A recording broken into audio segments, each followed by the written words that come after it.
Live. Everywhere. On netrootsradio.com.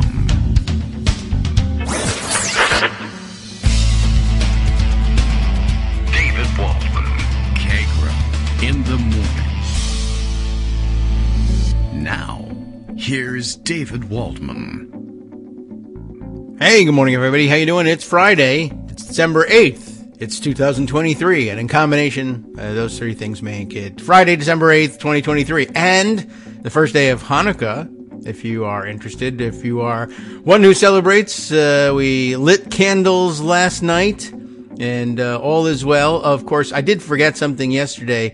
It wasn't really a true thing, so it doesn't really matter that much, but I was thinking about that Advent calendar, which we have in the house, which is not to do with the celebration of Hanukkah, as it happens, but has got everything to do with the delivery of a delicious treat each day in December, up until that other holiday in December, Kwanzaa, if I have it right. It may be the other one. But that one is growing in popularity like never before, like no one we've ever seen, like Frederick Douglass is becoming more and more popular. But the Advent calendar, which I guess starts at the beginning of the month and you open one each day. And so yesterday was the 7th day of December, but that also makes it the 7th day of Advent, which makes us all Seventh Day Adventists, as it happens. And since we're usually picking on, not really, but gently ribbing and making fun, light fun of the difference in the calendars, as we frequently do. I don't think the Seventh Day Adventists have a different calendar, unless they have a 360-something day Advent calendar, counting all the way. Anyway, the Seventh Day Adventist has nothing to do with that whatsoever. I read a little bit about it in Wikipedia just to, see what it's like. Interesting, very interesting practice. But seventh day of the Advent calendar brought us a raspberry chocolate spread, which was very well received here. And looking forward to seeing what the 8th day has in store for us. Okay, but Hanukkah begins, and so does the show. There's a lot to do. It is Friday, and we have to send you off into holiday season weekends well informed. And there are a number of things that have been on the radar, pocket radar, I guess you could call it. Things I've set aside and said, people would like to hear about this, and yet we haven't gotten to it. And it's not top of the news, but that's kind of what makes it Good Friday material. But of course, there's our other recurring religious joke. It's just nice as Friday material goes. It's not Good Friday material because. All right, so let's see. There's a couple of things that I wanted to bring you. And maybe we'll start with this one. And it's a long read, so we might as well start it and get it started right away. And it's kind of important, and it is sort of top of the news. And it is in the New Yorker, which means it comes with a cartoon, which is fantastic. You may have seen this being circulated in the last couple of days. It's from December 4th. It's Jill Lepore in the New Yorker, with this warning. And it's a historical warning. What happened? That's a question, but okay. What happened when the U.S. failed to prosecute an insurrectionist ex-president?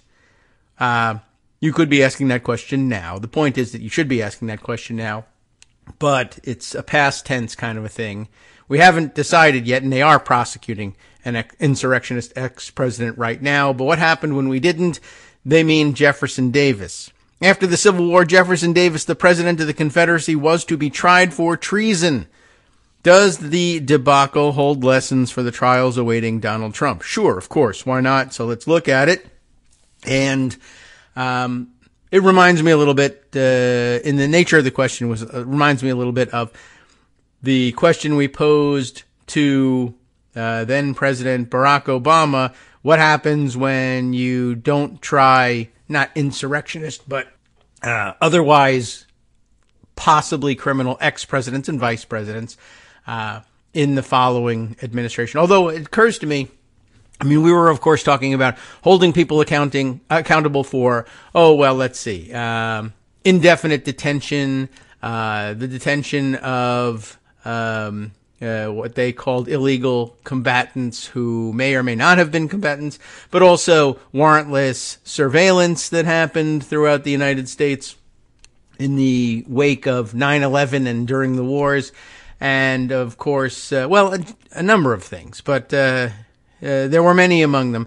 But the fervor for prosecution wasn't there, I guess, at least not among the Democrats who occupied the upper echelons of the party at the time, though there was certainly pressure from the grassroots. It was a very different situation, to be sure. One of the things that strikes me now, though, as I keep coming back to the irony of the Cheney political dynasty having cast its lot with the side now that's for prosecuting criminal ex-presidents.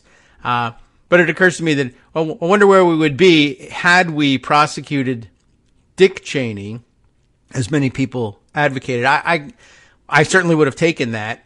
I wouldn't have opposed that, going that route, but I was sort of looking at, it really should be up at the top. George W. Bush, even though nobody really believes he understood the policies that were invented under his administration necessarily. But anyway, I'm just sort of wondering, what would the repercussions today be had Dick Cheney been, let's say, tried, convicted, and discredited at that point? Where would we be? Would Liz Cheney be a factor at all? Would she have been able to get elected given that her dad had been that thoroughly discredited? You don't disqualify her from office because of what you do with him, but she might have carried it a lot less weight. Or perhaps, had she been allowed to hold office, still carried just as much weight. After all, she had a close-up view of what it takes to get yourself convicted of these things and recognizes it when she sees it. Just sort of a side consideration. But let's turn instead to the better collected thoughts of Jill Lepore. Just thought I would throw that context in there. And it's a long way to go, so let's get started. Jefferson Davis, the half-blind ex-president of the Confederate States of America, leaned on a cane as he hobbled into a federal courthouse in Richmond, Virginia, only days before a Chicago Tribune reporter who'd met Davis on the boat ride to Richmond, I like that they traveled by boat, had written that his step is light and elastic. But in court, facing trial for treason, Davis, 58, gave every appearance of being bent and broken. It's an interesting performance he puts on here. A reporter from Kentucky described him as a gaunt and feeble-looking man, wearing a soft black hat and a sober black suit, as if he were a corpse. Hats on the corpses in those days, I guess. He'd spent 2 years in a military prison. He'd wanted to be released. A good many Americans wanted him dead. "We'll hang Jeff Davis from a sour apple tree," they sang to the tune of John Brown's Body. I have heard that. And I know in the news today, lots of controversy swirling around this is a total sidetrack, but university presidents who I guess testified about free speech and hate speech codes on campus in the wake of the continuing Israel-Hamas war. A lot of controversy over the way the whole thing was conducted, over what the university president said. I just happen to note that because one of the presidents in the spotlight is the president of the University of Pennsylvania. And it comes to mind because at the University of Pennsylvania, I don't know what they call it, but one of the fight songs at football games, includes that it starts out with that, "Hang Jeff Davis from a sour apple tree." To this day, they still do that. They do all sorts of other weird things. There's a lot to it, but I remember it, though I didn't go to Penn, but many family members did, and I've heard that song. So it's true. They definitely sang that because they're singing it now. Not that necessarily follows, but where else would that come from? Davis knew the courthouse well. Richmond had been the capital of the Confederacy and the courthouse its headquarters. The rebel president and his cabinet had used the courtroom that they were being tried in as a war room, covering its walls with maps. He'd used the judge's chambers as his presidential office. That must be something. He'd last left the room on the night of April 2nd, 1865, while Richmond fell. 2 years later, when Davis doddered into that courtroom, many of the faces he saw were black, to his astonishment, I'm sure. Among the 200 spectators, a quarter were black freedmen.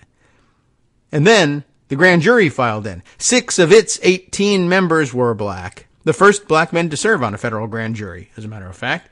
Fields Cook, born a slave, was a Baptist minister. John Oliver, not the television host of fame today, but rather a black man born free, had spent much of his life in Boston.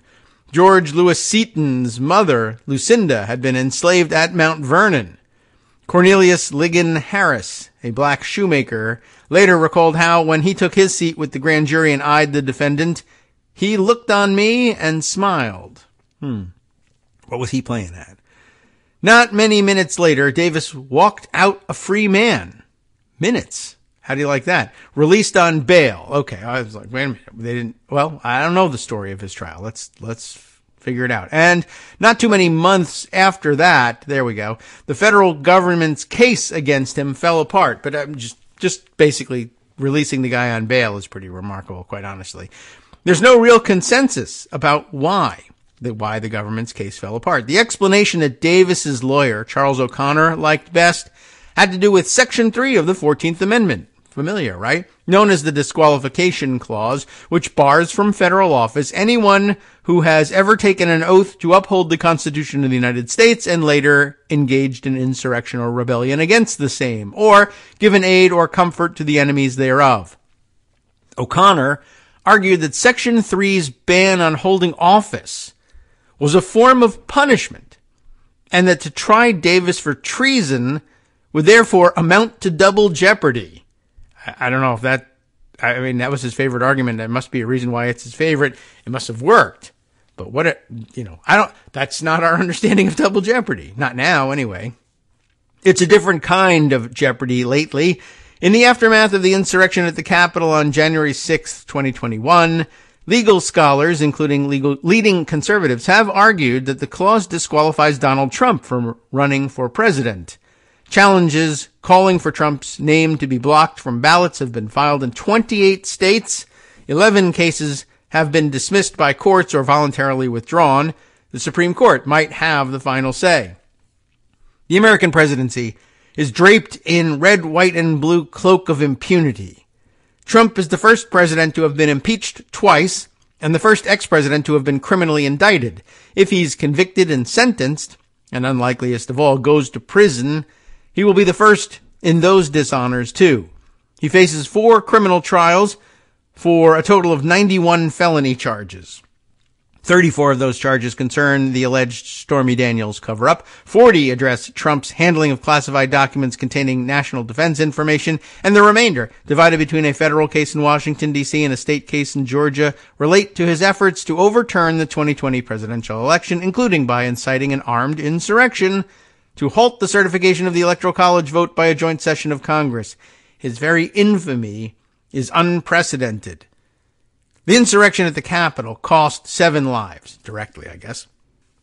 The Civil War cost 700,000. And yet, Jefferson Davis was never held responsible for any of those deaths. His failed conviction leaves no trail.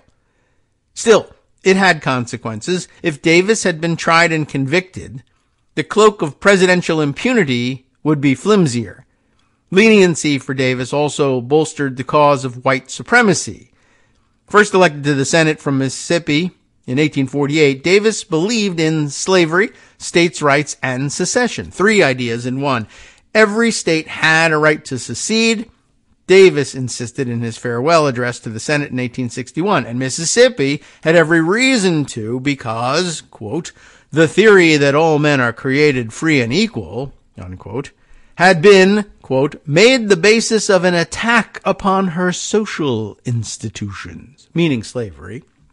But just for the record here, as we've talked about in the shows past here, that weird, sly reference, her social institutions, meaning slavery, yes, but also meaning sexual slavery for the fancy girls that they bought and sold, sex trafficking. Just wanted to let you know that certainly every conservative's, in those days not Republican, but every conservative's accusations are confessions. Even then, even before they knew that they would be accusing everybody else of it. Anyway, weeks later, Davis became president of the Confederacy. His vice president, Alexander Stephens, not much mentioned, said that the cornerstone of the new government, quote, rests upon the great truth that the Negro is not equal to the white man. Oh my. Trump could win his lost cause, too. Davis fled Richmond 7 days before Robert E. Lee surrendered to Ulysses S. Grant at Appomattox. I'm bound to oppose the escape of Jeff Davis, Abraham Lincoln reportedly told William Tecumseh Sherman. Just a weird note here. Here, I guess in their writing, when they talk about Jeff Davis, they put a period after the F's. Like, they know they're abbreviating it. It's just interesting that has fallen away as a nickname. But at any rate, I'm bound to oppose the escape of Jeff Davis, he told Sherman. But, man, even then. But if you could manage to have him slip out, unbeknownst like, I guess it wouldn't hurt me too much. That's interesting. That's a quite a phrase for a number of reasons. I mean, we think of Lincoln as the great orator and so eloquent in his wording. And I mean, I guess because Gettysburg Address and a few others as well. But I mean, every history book tells you he was a simple folk kind of guy in terms of his casual chit chat. And I guess there it is. Unbeknownst like, I guess it wouldn't hurt me too much. Well, he was hurt too much, of course. After Lincoln was shot and killed on April 15th, his successor, Andrew Johnson, issued a proclamation charging that Lincoln's assassination had been incited, concerted, and procured by Davis, and offering a reward of $100,000 for his arrest. Union troops did capture Davis in Georgia on May 10th, and I wonder if they weren't entitled to the $100,000. I assume that's well-known historical record, but as government employees, perhaps they were not entitled, and they were in the course of their work, certainly. Anyway, they captured him in Georgia on May 10th as he attempted to sneak out of a tent while wearing his wife's shawl. By the way, that's drag, so, no wonder they wanted to arrest him. He was conveyed to a military prison in Virginia. Captain Henry Wirz, W-I-R-Z, I mean, maybe you know the name if you're a historical buff, who had served as the commandant of an infamous Confederate prison in Andersonville, Georgia, where 13,000 Union soldiers died of starvation and exposure, was captured 3 days before Davis, tried before a military commission, Wirz was found guilty and hanged. That's what they did back then. From the start, the prosecution of the former rebel president was more complicated. I never cease to regret that Jeff Davis was not shot at the time of his capture, the dauntless Massachusetts Senator Charles Sumner said. I've said the same thing about what should have happened on January 7th, but hey, I'm not Charles Sumner. Sumner wanted Davis tried, like Wirz, before a military commission. Not a bad idea. I am anxiously looking forward to Jefferson Davis's trial. The Columbia law professor Francis Lieber wrote to Sumner at the close of Wirz's trial. But suppose he is found not guilty. Is he not in that case completely restored to his citizenship? And will he not sit by your side again in the Senate and be the Democratic candidate for the next presidency? I do not joke. That was some clear thinking for Lieber, especially at that particular time. But we have the same problem again today. Lieber, who grew up in Prussia, had taught at South Carolina College for 20 years before moving to Columbia in 1857. Behold in me the symbol of civil war, he once wrote. A son of his, who fought for the Confederacy, I guess they lived in South Carolina for long enough, fought for the Confederacy, had been killed. Another, who fought for the Union, had lost an arm. During the war, Lieber had prepared a set of rules of war that Lincoln issued as General Orders 100, better known as the Lieber Code. It later formed the framework of the Geneva Convention. So, not a man of little influence, but enormously influential at the time, and he saw things pretty clearly. Edwin Stanton, the Secretary of War, appointed Lieber to head the newly created Archive Office, charged with collecting Confederate records. Lieber fully expected to find evidence showing a perfect connection between Davis and Lincoln's assassination. That evidence was not forthcoming. Johnson vacillated, but by the end of 1865, he decided he wanted Davis tried not for war crimes, but for treason. And that's becomes an interesting twist in the story. Later on, you'll see. The Constitution defines treason, of course, as levying war against the United States or giving aid and comfort to its enemies. If Davis couldn't be convicted of treason, the Philadelphia Inquirer remarked, we may as well expunge at once the word from our dictionaries. Yeah, it would be hard to believe that you couldn't, if that guy's not guilty of treason, who is? Well, turns out it's everybody. Although Congress had modified the definition of treason in 1862, I guess we don't talk about that a lot. Everyone points to the Constitution on that one. There remained ambiguity about what distinguished it from rebellion or insurrection. Lieber hoped that the prosecution would stamp treason as treason, but he was worried. The whole rebellion is beyond the Constitution. This guy really is clear-eyed. I mean, you could be writing this today, except for the flowery language. The whole rebellion is beyond the Constitution, he maintained. The Constitution was not made for such a state of things. In 1864, he quietly circulated to Congress a list of proposed constitutional amendments, including one that would end slavery, or what became the 13th Amendment. This guy had a big hand in shaping the post-war order. He must have been severely disappointed in all of this. But check out this other comment of his in terms of his prescient mind. Let us have no slavery is dead. Like, let's not fall into that trap. Well, look, slavery is dead. We don't need to do anything about it. Let us have no slavery is dead, he wrote to Sumner. It is not dead. Nothing is dead until it is killed. You are right about that, sir. He also proposed an amendment guaranteeing equal rights regardless of race, or what became the 14th Amendment. How many people can claim to have basically authored two constitutional amendments by themselves? I mean, outside of the founders themselves, there's nobody. Anyway, he also proposed an amendment that I guess didn't get picked up. This is interesting. So, I mean, there's no authority to it, but it's interesting to see what else goes on in this guy's mind, considering what the other things he's said. So he proposed an amendment clarifying the relationship between treason and rebellion. It shall be a high crime directly to incite to armed resistance, that happened, to the authority of the United States, or to establish or to join societies or combinations, secret or public, the object of which is to offer armed resistance to the authority of the United States, or to prepare for the same by collecting arms, organizing men, or otherwise. Wow, pretty broad. Lieber's insurrection amendment was never ratified. If it had been, Americans would live in a very different country. Now I want to look at the history of that one. Did several states consider it and pass it, but it didn't rise to the requisite number, or did they just not circulate it, did not pass Congress? Not sure what. Just kind of interesting. Yeah, that would have reorganized things differently. Can Donald Trump get a fair trial? Is trying Trump the best thing for the nation? Is the possibility of acquittal worth the risk? Every trial on charges related to the insurrection gives him a stage for making the case that he won the 2020 election. Any acquittal will be taken as a vindication, and his supporters will question the legitimacy of any conviction. But failure to try him is an affront not only to democracy, but to decency. In 1865, plenty of Americans wanted Davis tried without delay. A rope maker from Illinois wrote to Johnson, volunteering to make the rope to hang him.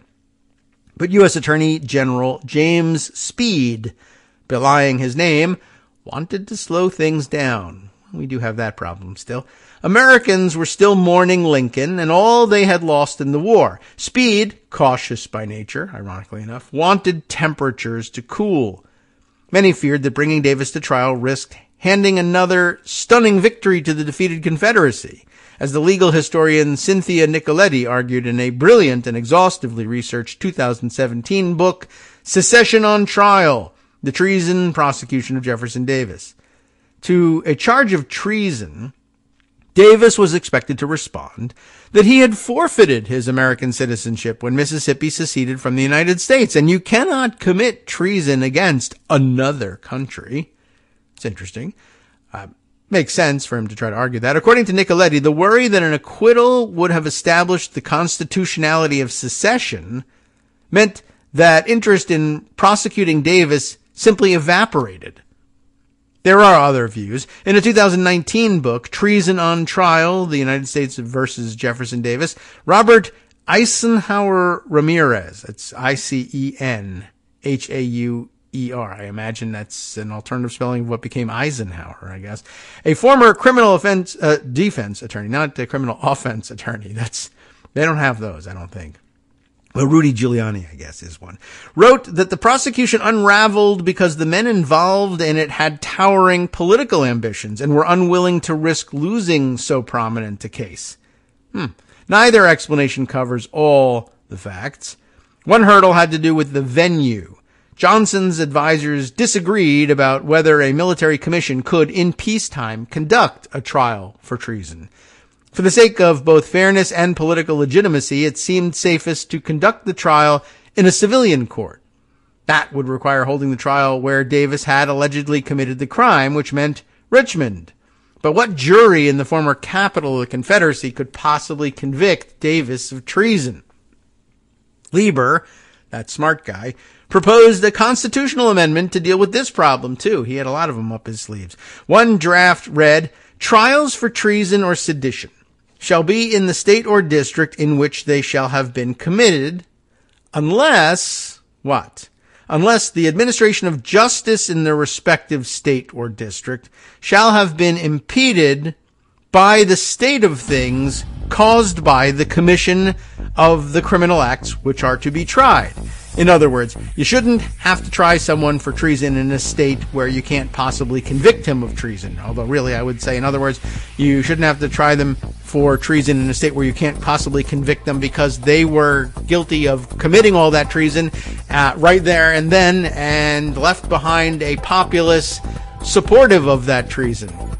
They won't make a particularly impartial jury, that's true. We'll be right back. Hi, I'm Scott Anderson, the guy that writes the daily summary for this show, Kagro in the Morning. Thank you to everyone that supports this show. Many of you send donations through PayPal, Patreon, Square Cash, Radio Public, and so on. Some of you write your own essays and send them in, or read articles with your own commentary. We appreciate it. Now, some of you are listening to this and thinking, I'd like to help, but isn't there something I could do that wouldn't require money or effort? Why, yes, there is. You can just like us. On Daily Kos, they call it the recommend button. YouTube has a thumbs up. There are hearts and likes and love buttons. Tap our love button. Tap our love button every day. Share our shows and summaries on Facebook and Twitter, YouTube and iTunes, Stitcher and Amazon. Most of these places allow you to write a review, so a sentence or two would be great. Recommend us to social media, or tell your friends to listen to the show. You aren't just helping us, you're helping them find their new favorite thing to listen to. You could change the world. So thank you in advance from me and everybody else in the world.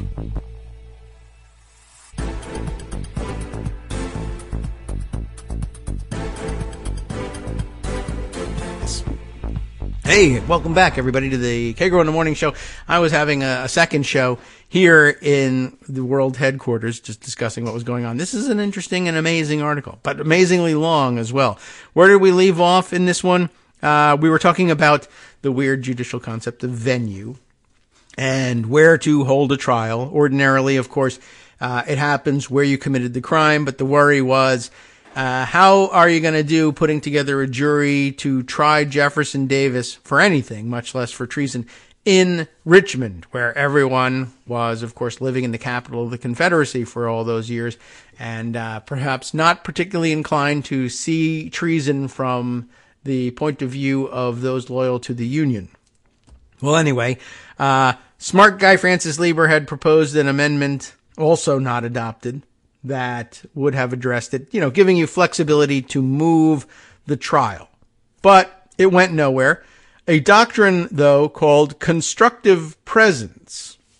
That'll be maybe familiar to people, law school lawyers, but certainly the concept of constructive anything is drummed into your head. What do we mean by that? Well, we'll tell you how that was used in practice. A doctrine called constructive presence, which informed the 1807 prosecution, by the way, of Aaron Burr, also tried for treason, might have argued for holding the trial in a northern state. The governor of Indiana, for instance, volunteered to try Davis in his state, where the Confederate Army had marauded, right? So you'd say, well, constructive presence. Davis may never have traveled to Indiana, certainly not in connection with the commission of, say, the war crimes of marauding in Indiana, but he sent them there. He did business there, essentially, right? So constructively, he was present here, and that's enough for jurisdiction. Well, okay, it's an idea. It didn't happen, though, and Attorney General Speed, exercising the greatest possible caution, resolved that the case would be tried in Richmond, partly because Salmon P. Chase, the Chief Justice of the United States, maybe you recognize the name, was on the U.S. Circuit Court in Richmond. At the time, Supreme Court Justices rode circuit.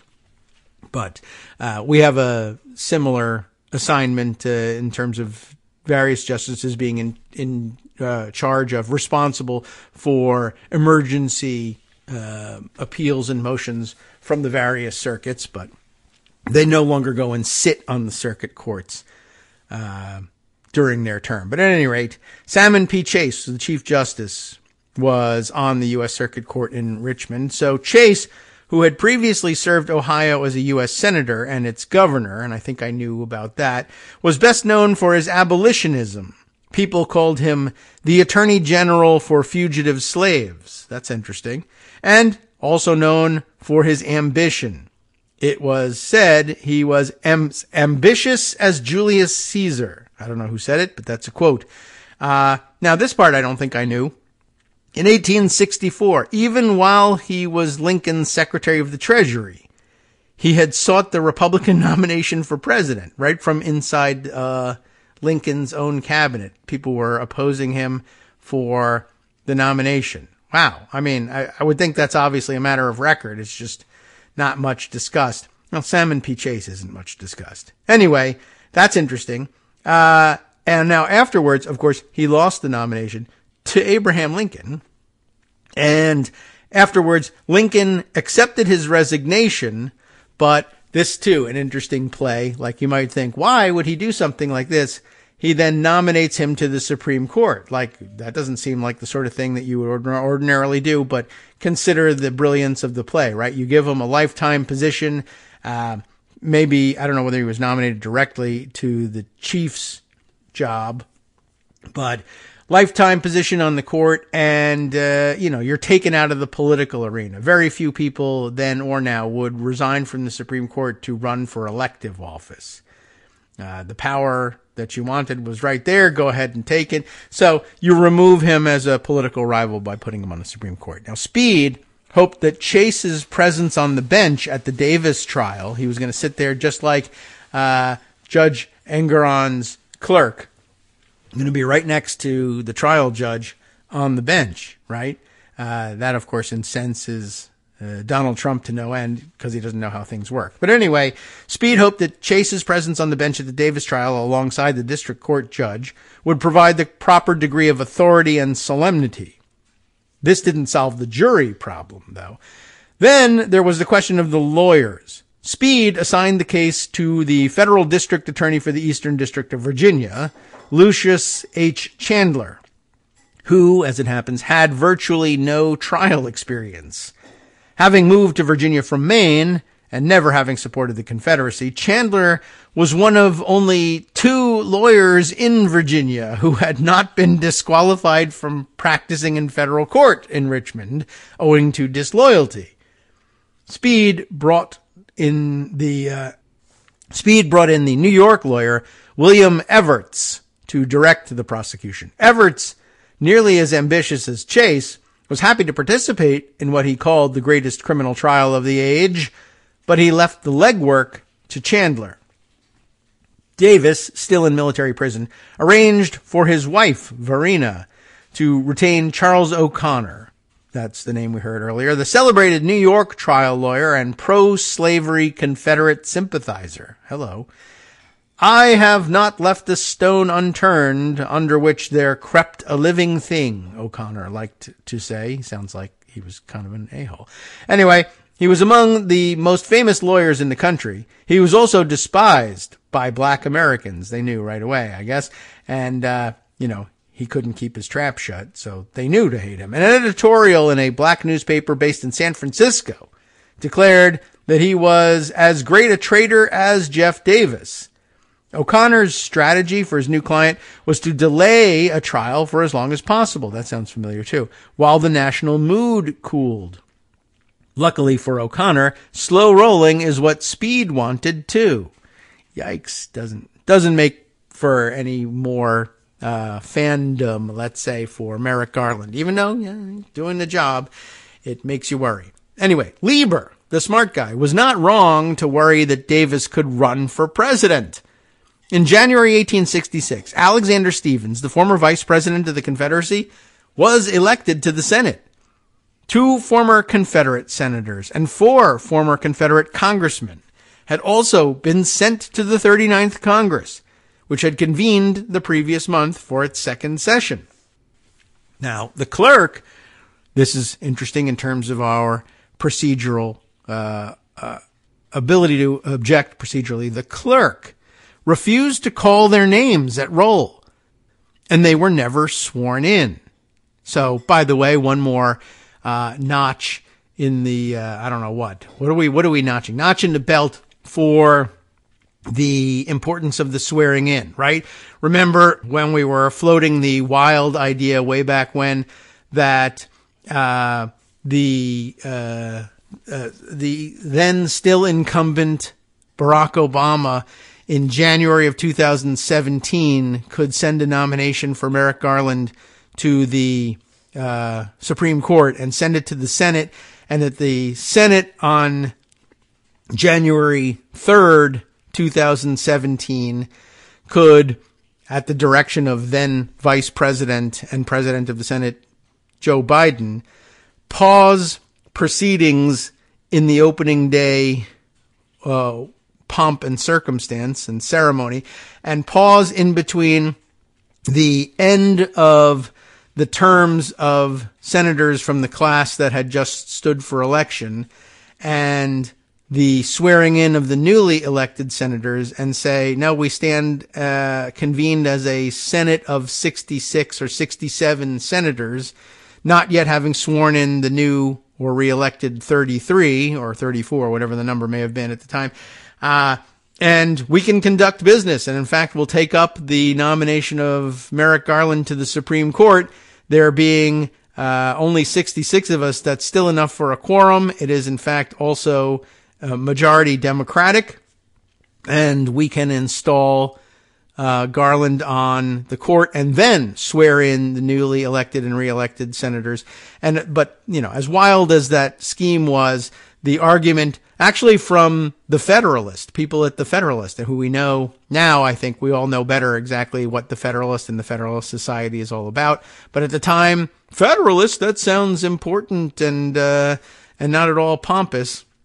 We should be taking their word for it. But over at the Federalist and in other places in conservative circles, they insisted that that was not only ludicrous as a scenario, but that the oath of office isn't what triggers the start of service in Congress. It's just a superfluous ceremony, and certificate of election alone is enough to consider you to have started service in Congress.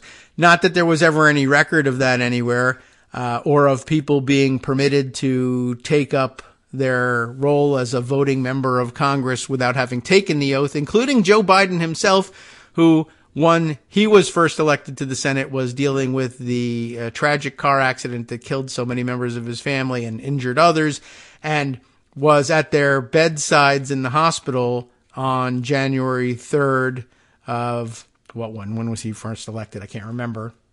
It was like 74.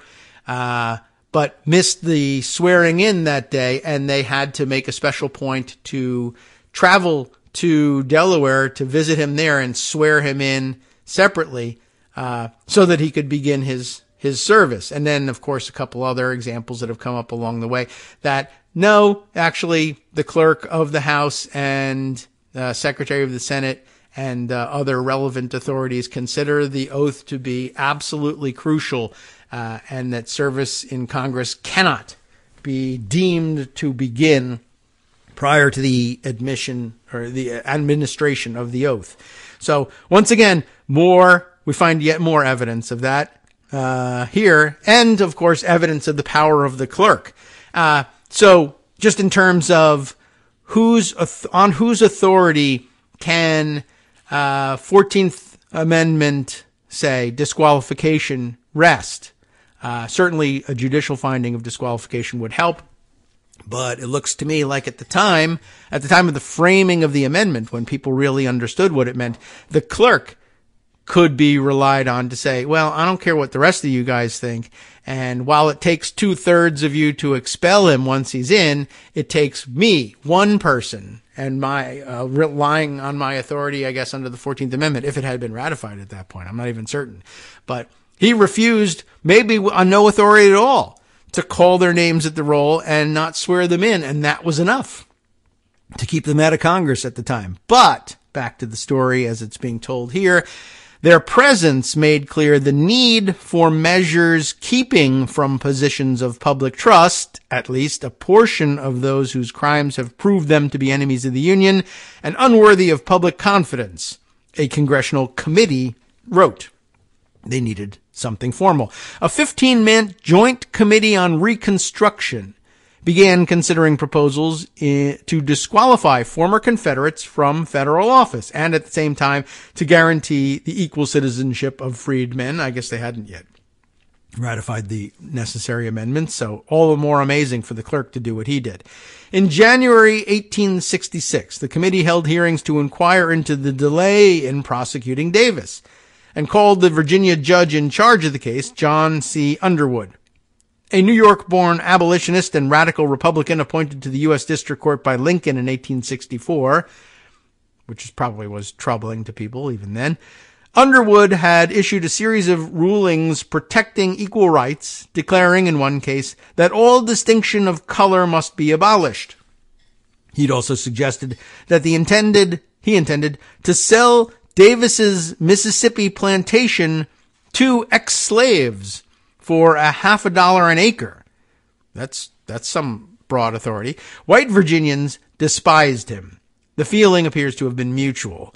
The committee asked Underwood whether any jury in Virginia was likely to convict Davis of treason.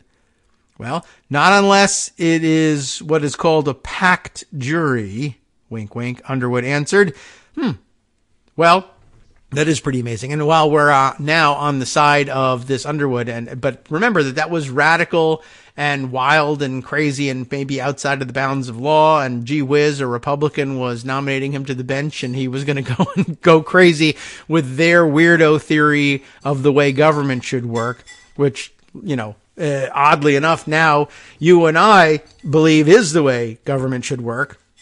But at the time, we would have had to tell everyone else that they were pre-wrong. You don't understand. In 100 years, this is going to be standard stuff. In fact, it'll be considered liberal. And will also be considered a standard part of the lowercase, broadly liberal view of how a democracy functions.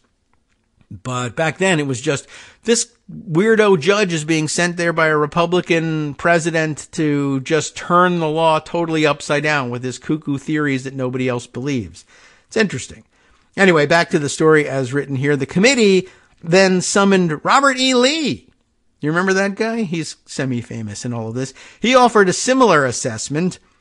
The question that was posed to him: suppose the jury should be clearly and plainly instructed by the court that such an act of war upon the United States on the part of Mr. Davis or any other leading man constituted in itself the crime of treason under the Constitution of the United States.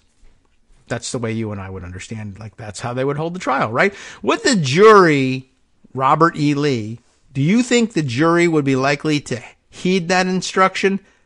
And if the facts were plainly in proof before them, convict the offender? What does General Lee have to say about all of this? He says, I do not know, sir, what they would do on that question. And I'm, he couldn't possibly really know, but he was basically hinting, yeah, I kind of know, and it doesn't sound very good. And then he was questioned again. They do not generally suppose that it was treason against the United States, do they? No, and clearing their throats in the gallery, they said, no, I do not think that they so consider it. I love the archaic construction that they were using. It's very flowery language. So basically, the question was, hey, Robert E. Lee, you know something about the way people in Richmond are thinking, even though you're not from Richmond, but Virginia, etc., capital of the Confederacy. Do you think that if we made it plain to them that, look, what levying war on the United States is treason, and given that that's the case, here's all the proof that he, of course, directed the war, do you think that they would be able to fairly handle their instructions and say, yeah, he's guilty of treason? No, I don't think so. Well, what about a black jury? He's not asking that question now. This is just our writer supposing this, or laying out the facts, the things that were considered by the folks running things at the time. What about a black jury? Black men were banned from jury service with dreadful consequences. In 1865 and 1866, in 500 trials of whites accused of killing blacks in Texas, well, you know how that would come out. All white juries found all 500 defendants not guilty. Are our lives, honor, and liberty to be left in the hands of men who are laboring under the most stubborn and narrow prejudice? The editor of one black newspaper asked. In March, Congress passed the Civil Rights Act, which enshrined the right to testify in criminal trials. You didn't even have that. Wow. Johnson, in a statement that the attorney Henry Stanbury helped draft, vetoed the bill, warning that it might lead to Congress declaring who, without regard to race or color or race, shall have the right to sit as a juror. Well, of course it would. Congress overrode the veto and kept on with the work of extending rights to black men and denying them to former Confederates. Way to go. In April, the radical Republican Thaddeus Stevens added to the proposed 14th Amendment a new section that would disqualify from Congress any former federal office holder or servicemen who had taken part in the late insurrection. That's a good addition. There followed much discussion of who exactly was to be disqualified, with one version of the amendment stating, the President and Vice President of the late Confederate States of America, so-called, are declared to be forever ineligible to any office under the United States. But that's okay, because in Colorado, they think the presidency of the United States isn't an office under the United States. So he would have been fine. This, however, was not the version that Congress sent to the states for ratification. In June, which in any case, there's a lot of commas in here that make the reading kind of, but okay. That wasn't the version that Congress sent for ratification to the states. I guess they sent it out in June, which in any case, the states of the former Confederacy refused to ratify.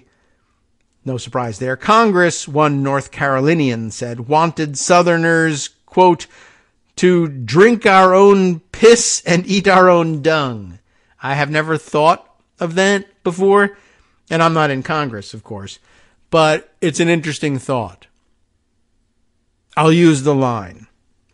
So, they had it right. That's about what they felt. Lieber grew resigned to a foul outcome. The trial of Jeff Davis will be a terrible thing, he thought. Volumes, a library of the most infernal treason will be brought to light. But Davis will not be found guilty, and we shall stand there completely beaten. Frederick Douglass, who's becoming more and more famous these days, of course, blamed Johnson, predicting, as a newspaper reported, that Davis would never be punished simply because Mr. Johnson had determined to have him tried in the one way that he could not be tried, and had determined not to have him tried. Everything moved because there was a pop-up ad. I'll have to read that again. Davis would never be punished simply because Mr. Johnson has determined to have him tried in the one way that he could not be tried, and had determined not to have him tried in the only way he could be tried. That is, I guess, by military tribunal. And even if he were tried, or more to the point, there were two ways of approaching the idea of charging Jefferson Davis. One, with treason, the one that just wasn't really going to work, especially given who your jury was going to be, and the gray area and the way Davis was going to say, it's not treason against the United States. I wasn't a United States citizen at the time. That might actually work.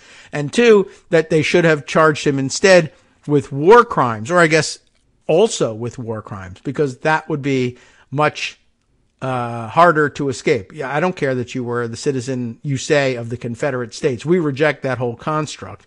But you could be a citizen of France and commit war crimes against the United States.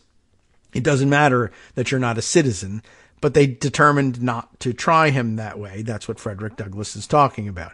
And even if he were tried, any verdict would be appealed to, not surprisingly, the Supreme Court, which, in the aftermath of the Dred Scott decision, could hardly be said to have enjoyed unqualified confidence.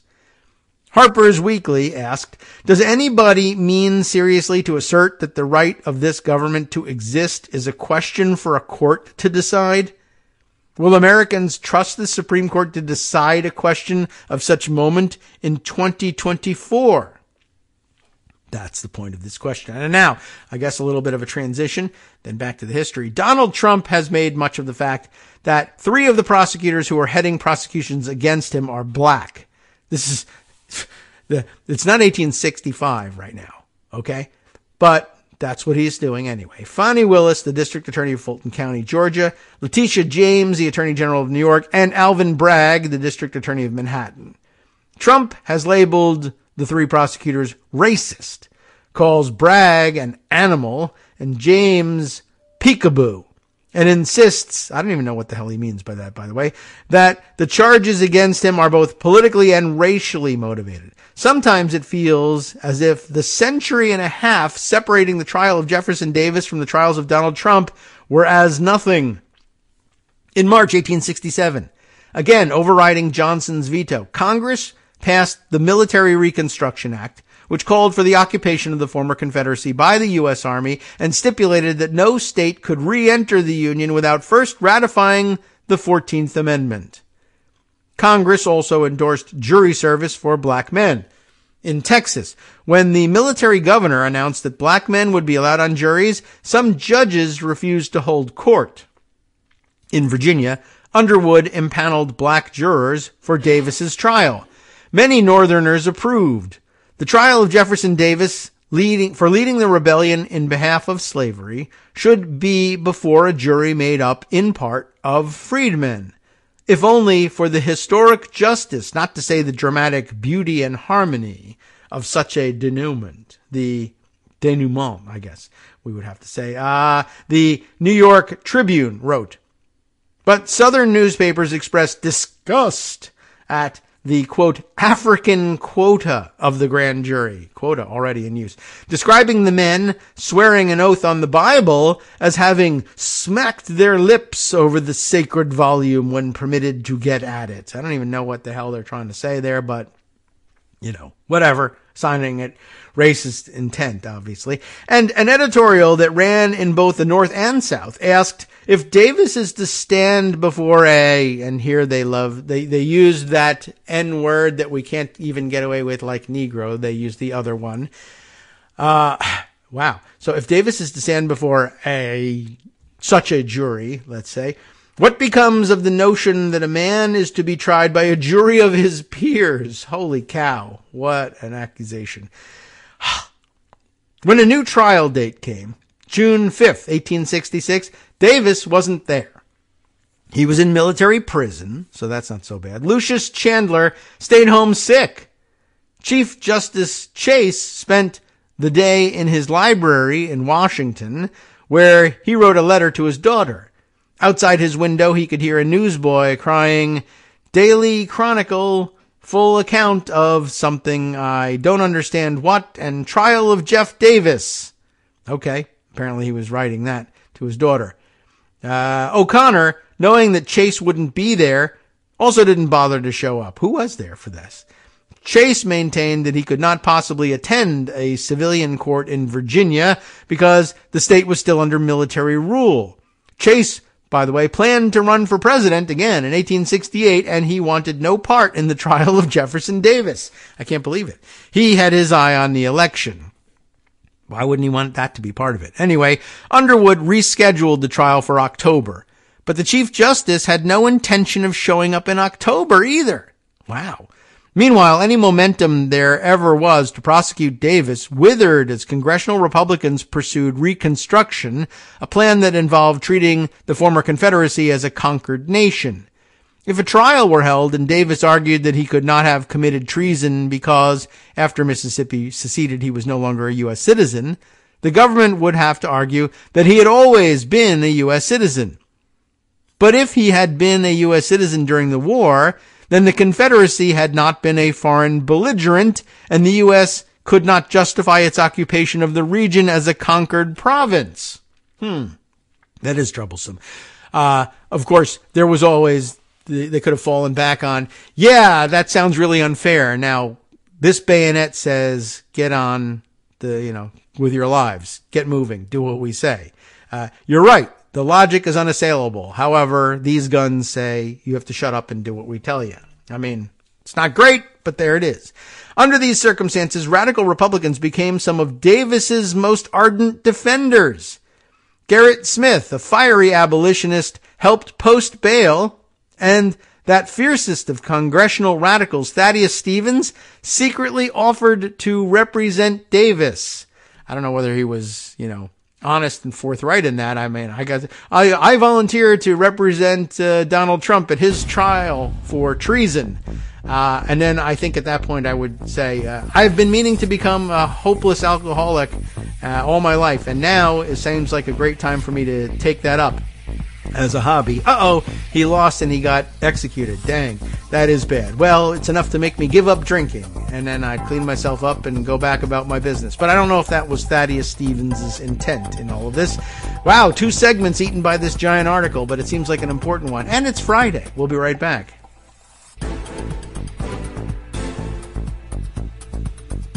All right, welcome back now to the Kagro in the Morning Show here on Net Roots Radio. Just a 1-minute pause. And back to this article. I'm determined to get all the way through it. I think it is fairly important. Over the summer, Speed, the Attorney General, resigned. He supported the 14th Amendment. Johnson opposed it. In Speed's place, Johnson appointed Stanbury, who'd written the presidential veto of the Civil Rights Act. Wow.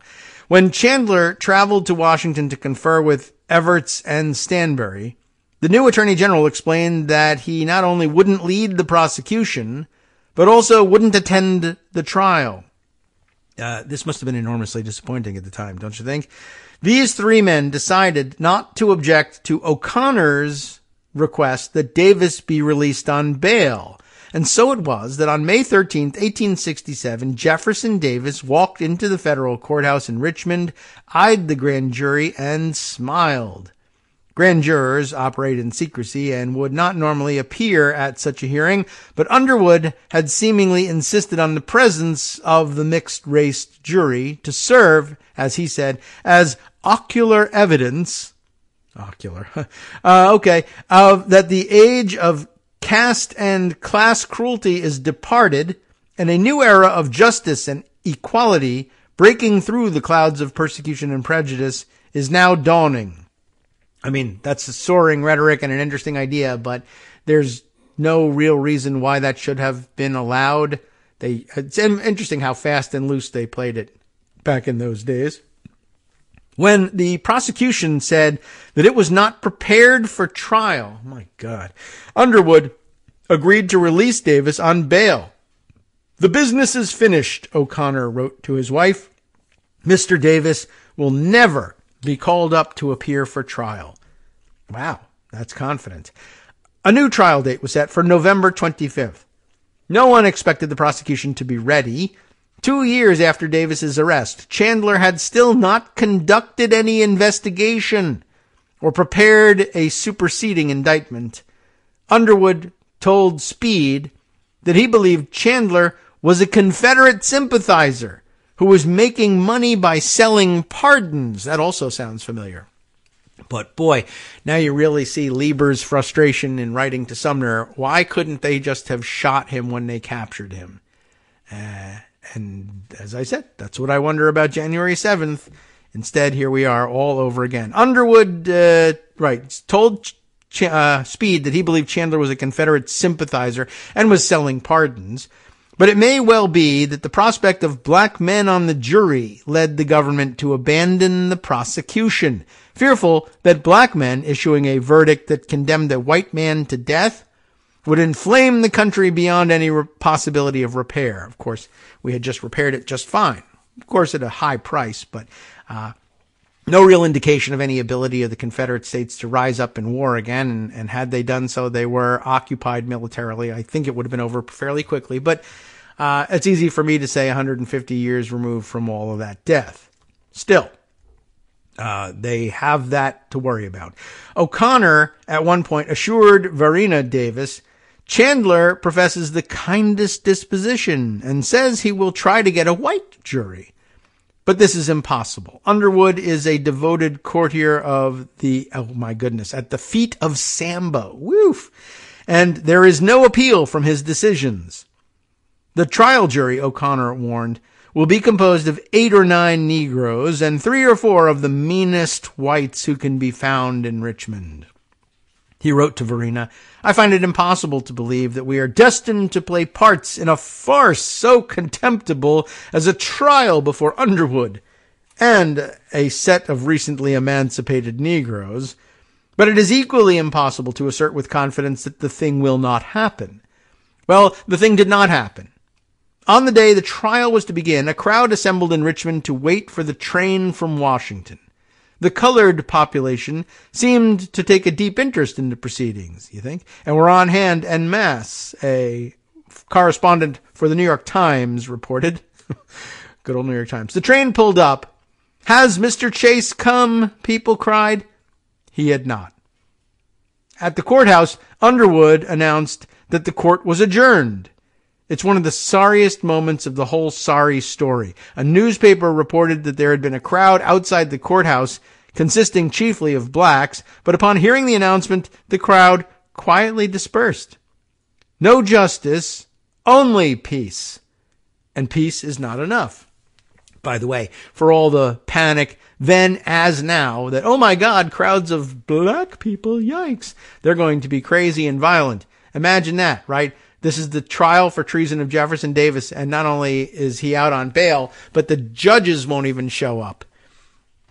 Yeah, we're not going to try this guy. And they were like, oh, well. Of course, by that, maybe at that point more keenly than ever else in American history, would they have been like, yeah, that's about what I expected. But for those who feared that their mere assembly was dangerous, guess not. They are a lot more sensible about the possible poor outcomes of violence than any white groups ever were. Anyway, then as now, what one half of the country thought best for the country, the other half thought worst. In February 1868, the House impeached Johnson, having investigated him for, among other things, intentionally derailing the Davis prosecution. Lieber favored impeachment, not least for the precedent that it would establish. Oh well. Of course, it didn't work out, so it established that precedent that we just don't remove people from office. As to history, it will be a wonderful thing to have the ruler over a large country removed for the first time without revolution, he wrote. The same hesitancy that derailed the Davis prosecution derailed the Johnson impeachment. So grave a thing to try a king. In any event, the Johnson impeachment trial grossly interfered with the Davis treason trial. At the Senate impeachment trial, Chase presided. He showed up for that one, of course, as Chief Justice. It was only across the street, or actually up the stairs those days, I guess. And Evarts led Johnson's defense, joined by Stanbury, who had resigned his position as Attorney General, which led to yet more postponements. There was one last gasp With Chandler's term as district attorney expiring in June, Evarts recruited the Boston lawyer Richard Henry Dana to join the prosecution. Dana had worked hard to prepare for trial. I hope I'm pronouncing the name correctly. Who knows? There are other pronunciations of D-A-N-A. But in a Richmond hotel, he and Evarts readied a new 14-count indictment based on the testimony of multiple witnesses, including Robert E. Lee, who had testified against Davis before a new grand jury. Evarts wrote a parody of Chandler's earlier cursory indictment.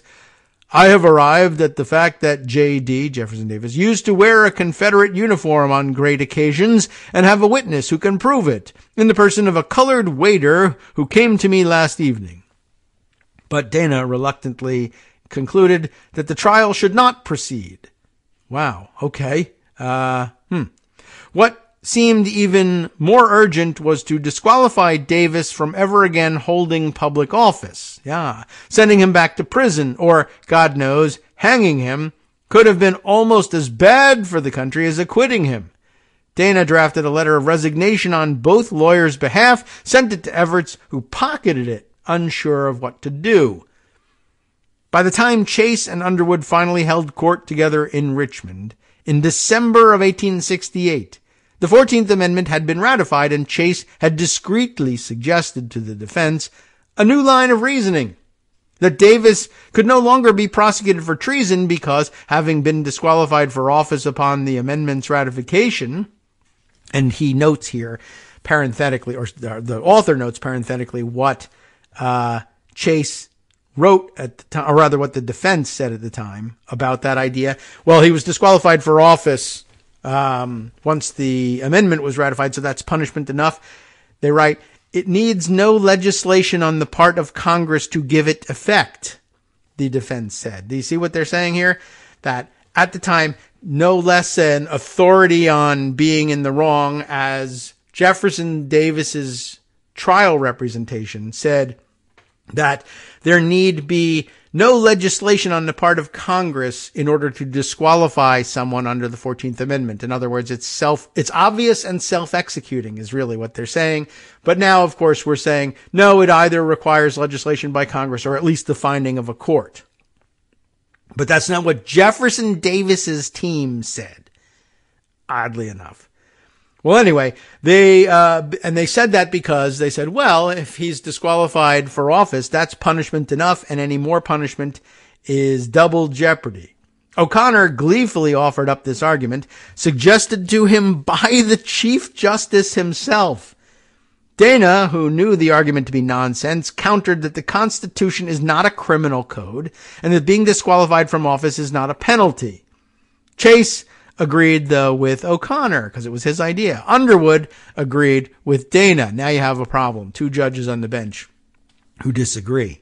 The case would have gone to the Supreme Court, but on Christmas Day, Johnson pardoned every person who directly or indirectly participated in the late insurrection or rebellion.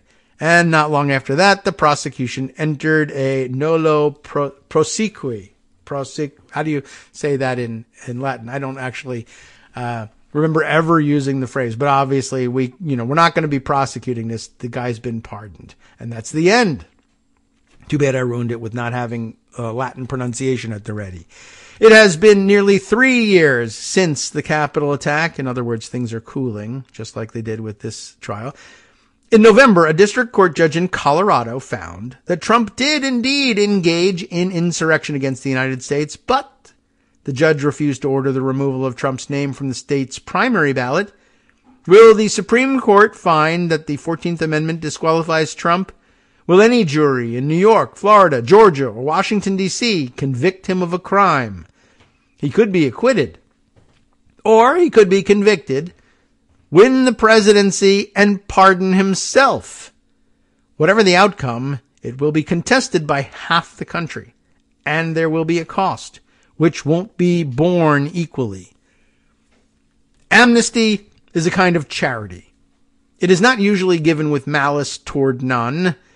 More than 6 years having elapsed since the last hostile gun was fired between the armies then arrayed against each other, Ulysses S. Grant told Congress in 1871, It may well be considered whether it is not now time that the disabilities imposed by the 14th Amendment should be removed.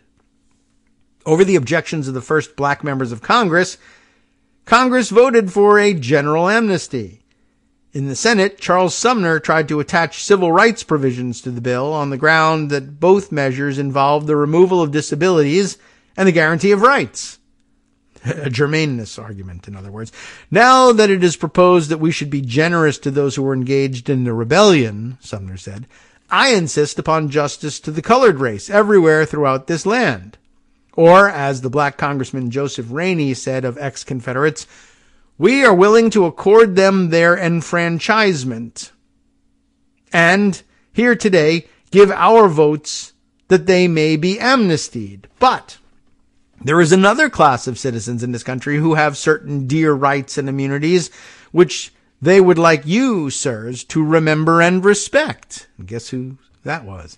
The amnesty bill passed without the civil rights guarantees, as you may have guessed. A civil rights bill did not pass in 1875. 8 years later, the Supreme Court found it. A civil rights bill did pass in 1875, but 8 years later, the Supreme Court found it unconstitutional. Yeah, unconstitutional to have equal rights. You heard it.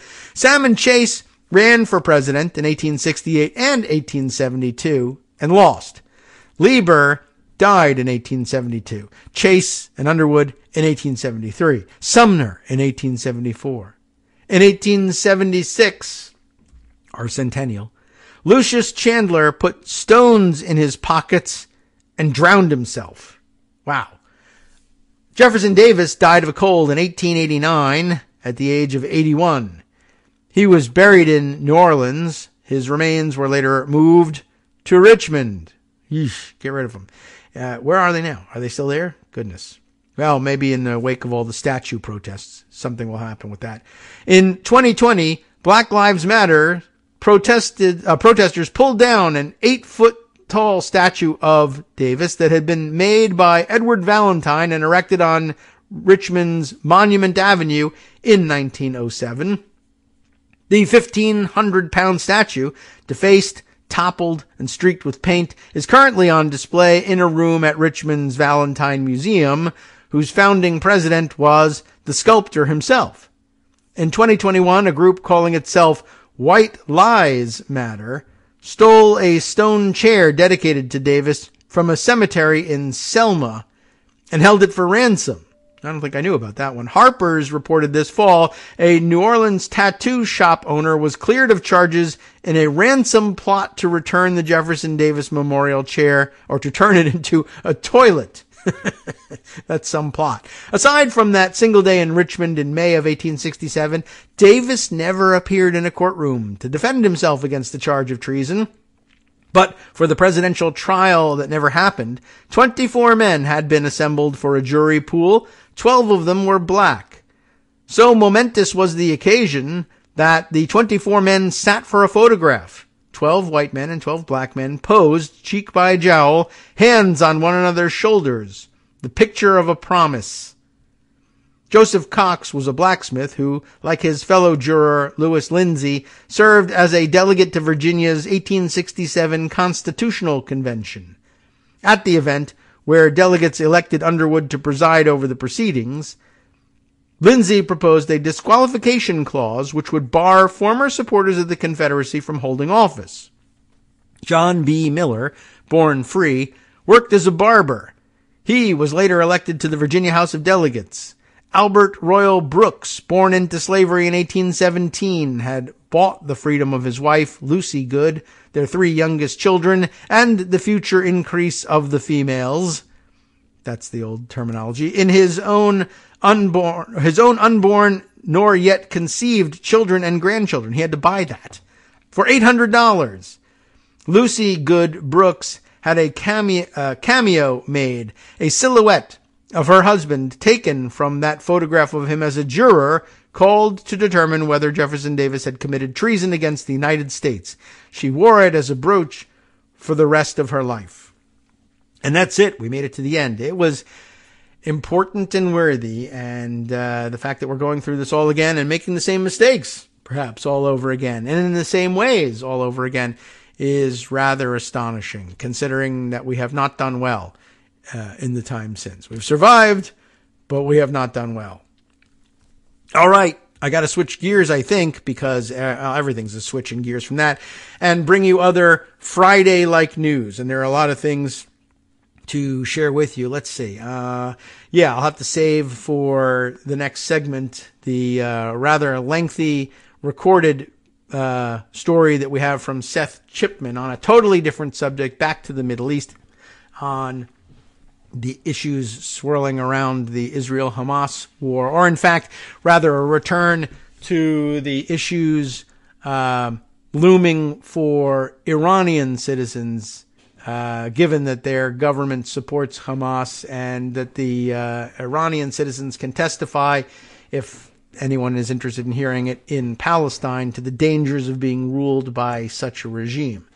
It's another interesting take and reminds us of the separation between the Iranian people and the regime that rules the country. All right, now for totally different types of subjects, but great Friday stuff that I put aside that I said, hey, that's interesting, has nothing whatsoever to do with what we usually cover on the show, but maybe we can draw a connection, but interesting nonetheless. And this can be connected to a lot of things because Russia. Anyway, from Reuters, which I captured yesterday during our one-day departure from use of Washington Post materials, but I don't have any Washington Post materials to make up for that today. But here's something from Reuters of some interest. In Nepal, you know Nepal, it's not a state at all and not a part of the United States, another country entirely. Nepal police detain 10 people in Nepal over allegations that they sent youths perhaps, to the Russian army. What's happening here? Well, a lot. There's a historical background for it, but the modern context makes it interesting all by itself. Now, I guess a local reporter here for Reuters, Gopal Sharma, put this story together on December 6th. Police in Nepal have detained 10 people that they say charged unemployed youths huge amounts of money for travel visas. This is a common scam. And then sent them for illegal recruitment into the Russian army, an official said on Wednesday. So you might wonder, wait a minute, they're being recruited into the Russian army. Don't you think that that would be something you would be paid a premium for, not charged a premium for? Yes. But in most of these scams, very often run by Russian mobsters, by the way, they go to places where there's high unemployment and perhaps promise regular gainful employment in Russia or elsewhere, sometimes in third countries, and just pay us and we'll arrange all the visas for you. They're hard to get. We'll figure it out. We'll do transportation. We'll get you into the country. It's all a little gray, but we can make it happen, and that's why you're paying the premium, and we'll find you gainful employment, even if the conditions suck, and then you can send the money back to your family. But the new scam on top of that scam is we'll actually end up stranding you somewhere with no way of escaping, and there's no pay forthcoming, and you'll take anything you can get, and so we'll give you the worst possible work. We'll actually recruit you into the Russian army to fight the war in Ukraine. And since your alternative is either remaining captive here wherever we've stowed you, or perhaps because you're dealing with mobsters, simply being executed and buried without ceremony and never returning home and never having any idea of your whereabouts ever again, they sign the papers and go ahead. Now, Nepal asked Moscow this week not to recruit its citizens into the Russian army. Now, why you have to make that sort of request? There's some historical precedent for it happening. It's discussed later on. Nepal, though, asks Moscow not to recruit its citizens into the Russian army and to send any Nepali soldiers in its armed forces back to the Himalayan nation after 6 of its citizens serving in Russia's military were killed. Kathmandu District Police Chief Bhupendra Khatri said 10 people were in police custody after being detained over the past few days following tip-offs. Let's see. Now, things keep jumping around, and the paywall has jumped up in the way. So let me turn back to the pocket version. We are discussing with the government lawyers about the case and will produce them to the court, Khatri told Reuters. He did not say when they would appear in court. These being the 10 people that police arrested in Nepal as being a part of this ring, this scam. Khatri said the detainees illegally charged each person up to $9,000 and sent them to Russia on tourist visas, mainly through the UAE. That's interesting. So I don't know whether that meant they were routed that way or the visas were working that way or what, but whether they physically moved them from Nepal to the United Arab Emirates to Russia. Why not directly to Russia? Not sure, but it sounds like they needed to launder them through UAE for some reason. They were then recruited into the Russian army. Maybe Russia had some sort of agreement not to do this with Nepali folks, but if they're coming through UAE, they could say, we didn't know they were from Nepal. We thought they were from UAE. Well, anyway, it's a case of human smuggling, organized crime. Khatri, the prosecutor, said the detainees could not immediately be reached for comment. That's not the detainees who were being pushed into the Russian army, but the people Nepal arrested. Nepal, which lies between China and India, has asked Russia, which invaded neighboring Ukraine, not neighboring Nepal, but neighboring Russia, in February of 2022. Although they invaded in 2014. I'm not certain why we never say this. And of course has been engaged in war since. But Nepal has asked Russia to compensate the families of the Nepali citizens who were killed. Now, the historical context, Nepali soldiers called Gurkhas, I've heard of that before, are known for their bravery and fighting skills and have been serving in the British and Indian armies after the independence of India in 1947 under an agreement among the three countries. There is no such agreement with Russia, but I don't know if that necessarily precludes them from voluntarily joining, but it's just interesting. Like you might say, well, why Nepali people at all? What interest would Russians have in grabbing Nepalis? Well, they'll grab whoever they can, of course. But there is, in fact, this weird old tradition, a holdover of Nepali Gurkhas serving in foreign armies. So the Russians say, why not ours? Millions of Nepalis are employed in civilian work, mainly as laborers, in industries and construction sites in South Korea, Malaysia, and throughout the Middle East. The Middle East, of course, taking their guest workers, as they call them, from anywhere. This is, I'm reading the stage directions at this point, which are not differentiated in the pocket version, but that's the deal. What do we do with that information by itself? Okay, interesting, nothing, I guess, but just, adding it to the worldwide picture of what the non-separation between the Russian government and Russian organized crime yields for the rest of the world, right? I mean, they might not have to have that close a relationship in order for organized crime rings to want to take advantage of unemployed migrant workers, essentially. But the fact that they can seamlessly integrate their plans with the Russian government and move those people into service in the Russian military is, I don't know, worthy of note, certainly, and a weird kind of Friday story that I thought I would share with you. One more that I won't necessarily read all the way through, but was of some interest just in terms of, here's another weird thing happening. Not at all related to the war or international crime, but I don't know. It happens to be sitting next to this story in pocket. Hot glazed donuts on the menu, it says, and Parisians can't get enough. Just a weird story about how the weird and snooty Parisians that everybody thinks of as the stereotypical Parisians, down very much on American culture.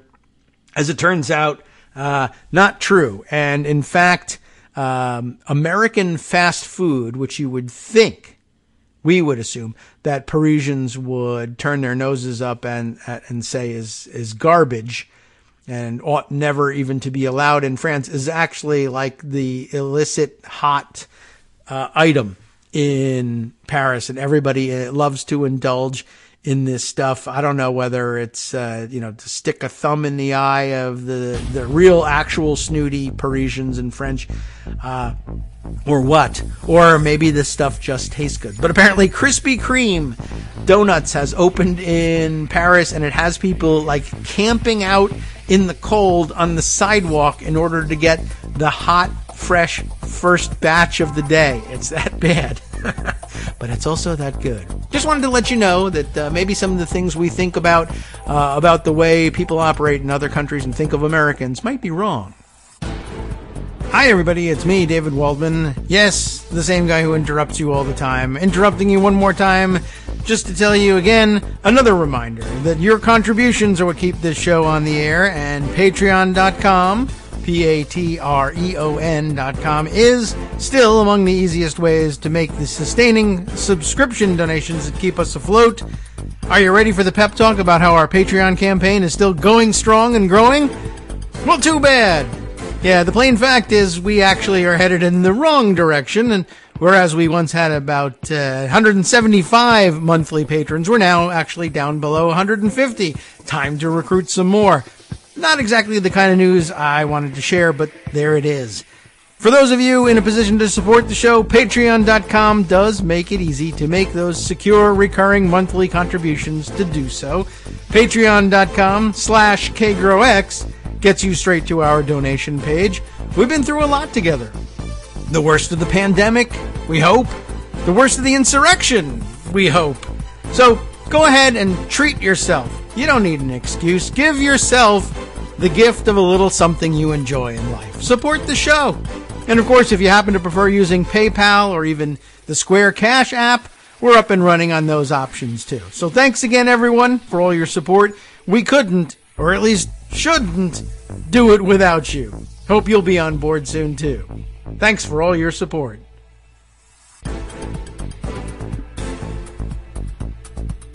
All right, welcome back now to the Kagro in the Morning Show here on Netroots Radio. All right, so I think I've set myself up for a segue here, and bringing you the headline anyway of this weird story about Krispy Kreme donuts being so popular in Paris. And I don't know, I feel like I should give you a flavor, no pun intended, of what this story is about without necessarily reading all the way through it. We don't care that much that Parisians or anyone else are interested in donuts, but it is interesting. By the way, this story is illustrated with a photo of I guess a Parisian, Austin Eggett. I don't know whether he's Parisian or not. Now that it's not obviously French in name, but a picture of him really super thoroughly enjoying this Krispy Kreme donut. And when I say enjoying the Krispy Kreme donut experience, I mean not just because he's eating a hot donut and with his eyes closed, but it's not immediately obvious in the way the photo displays, but I guess when you open it up in another format, he's wearing one of those Krispy Kreme paper hats, which is fairly amazing all by itself. And somewhere, I don't know whether it was in the story or in the social media post that contained it, it pointed out that some of the popularity of the Krispy Kreme donut comes not just from it being, American and therefore forbidden disgustingness, but I guess maybe the most popular of their donuts, they're not necessarily just the plain glazed, which is the most popular here in the United States, I think. But in this photo, he's eating the pink iced glazed donut with sprinkles on top, which apparently, as I said, the social media post that brought this thing out to my attention, pointed out that the popular item in Paris anyway is even more grotesquely American than just being a Krispy Kreme glazed donut. It's an imitation of the favorite donut of Homer Simpson. And this is the hot item because it's so American that Homer Simpson's favorite donut is this thing. And I don't know whether there's ever been any real relationship, but At any rate, that, I guess, just adds to the illicit pleasure of Parisians thumbing their nose at society and eating Homer Simpson donuts. Liz Alderman wrote the story here. But again, just to set the scene without giving too much detail, as dawn broke in central Paris on Wednesday, a throng of 500 people, mostly French, stood with uncharacteristic patience in a snaking line, intent on buying a decidedly un-French confection, an American donut, a hot glazed Krispy Kreme donut to be exact. It was the grand opening of the chain in France, and patrons, dozens of whom had camped out overnight, watched through a giant window as a conveyor belt ferried fried dough toward a waterfall of sugary frosting. When the doors opened, they swarmed inside, ordering donuts by the dozen to take out or noshing at bistro tables in a cafe-style setting. Well, as it turns out, the French love American products, and there's a hype around American food chains, said Amir, Budokan, I'm guessing at the pronunciation of this, 25, all of 25 years old, a project manager at a medical clinic as he waited to get in. So that's like genuine man on the street opinion right there. A Krispy Kreme ad had popped up on his Instagram feed, and he rushed to get there before work.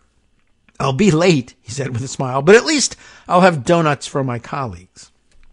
The sight of French people flocking to American fare might have seemed surreal a generation ago in a country that loves its Michelin-starred restaurants, 3-hour dinners, and iconic baguette. But today, the world's gastronomic capital happens to be one of the biggest markets in Europe for major American fast food chains, as evolving consumer habits, influenced by a more casual, younger generation and social media, reshape the dining landscape. In the spring, Popeye's fried chicken drew huge crowds in Paris when it opened the first of 350 restaurants planned across France. Wendy's has announced plans to set up shop in France. Burger King, KFC, Starbucks, Domino's Pizza, Chipotle, Steak and Shake, Carl's Jr., brought to you by Carl's Jr., and Five Guys have long had toeholds, but they are rapidly expanding their footprints with plans for hundreds of new locations across the country. And just for a moment, I have to wonder whether Carl's Jr. is not getting a toehold there because people saw its prominent role in Idiocracy and said, that's so ironically funny that we have to have a Carl's Jr. here. Then a bunch of photos of the donut situations. Leading the pack, of course, is McDonald's. After the United States, France is the chain's most profitable country, with more than 6 billion euros, $6.5 billion in sales from over 1,500 restaurants in 2022. France is also the second biggest market for Burger King, with $1.2 billion, or billion euros rather, in revenue last year. France, it says, is an El Dorado for American fast food brands. That, according to Xavier, or maybe Javier, depending on who is pronouncing it. How would you even say this? Expilly? E-X-P-I-L-L-Y. Wow. I think that sounds French. A consultant who helped oversee the French openings of Burger King, Five Guys, and others. Habits are shifting. People are eating faster than before. Oh boy. And they want a different experience. The American chains know how to respond to that need perfectly. Krispy Kreme, just the latest. And, apparently a roaring success. Let's stop now and turn our attention to something more serious and more lengthy. Recorded for us by Seth Chipman. An interesting piece here. Let me pull up the actual article that went with it, too, if I can find it right. I can probably just roll the thing. But another installment in the, people in another country who we thought we understood through news reporting, at the very least, may not actually be exactly like we thought. But this, again, as I hinted before the break, a tip essentially from the Iranian people to the Palestinians about the dangers of radical Islamic theocratic rule as governance. I guess if you stop and think about it, of course, that would not be all that surprising. But Seth Chipman has done the read here, and it takes us a while to get through it. Let's roll it and absorb it on this Friday morning. Good morning, David and KITM listeners. This is Seth Chipman, and today I have for you an essay out of the Atlantic about October 7th and the war in Palestine and Iran. And this essay for me just served as a very welcome reminder of how these events impact women so much differently than men. As a white man in America, it is easy to forget that, and I appreciated the way that this brought that back to me, so I will get started. I'm going to go as quickly as I can.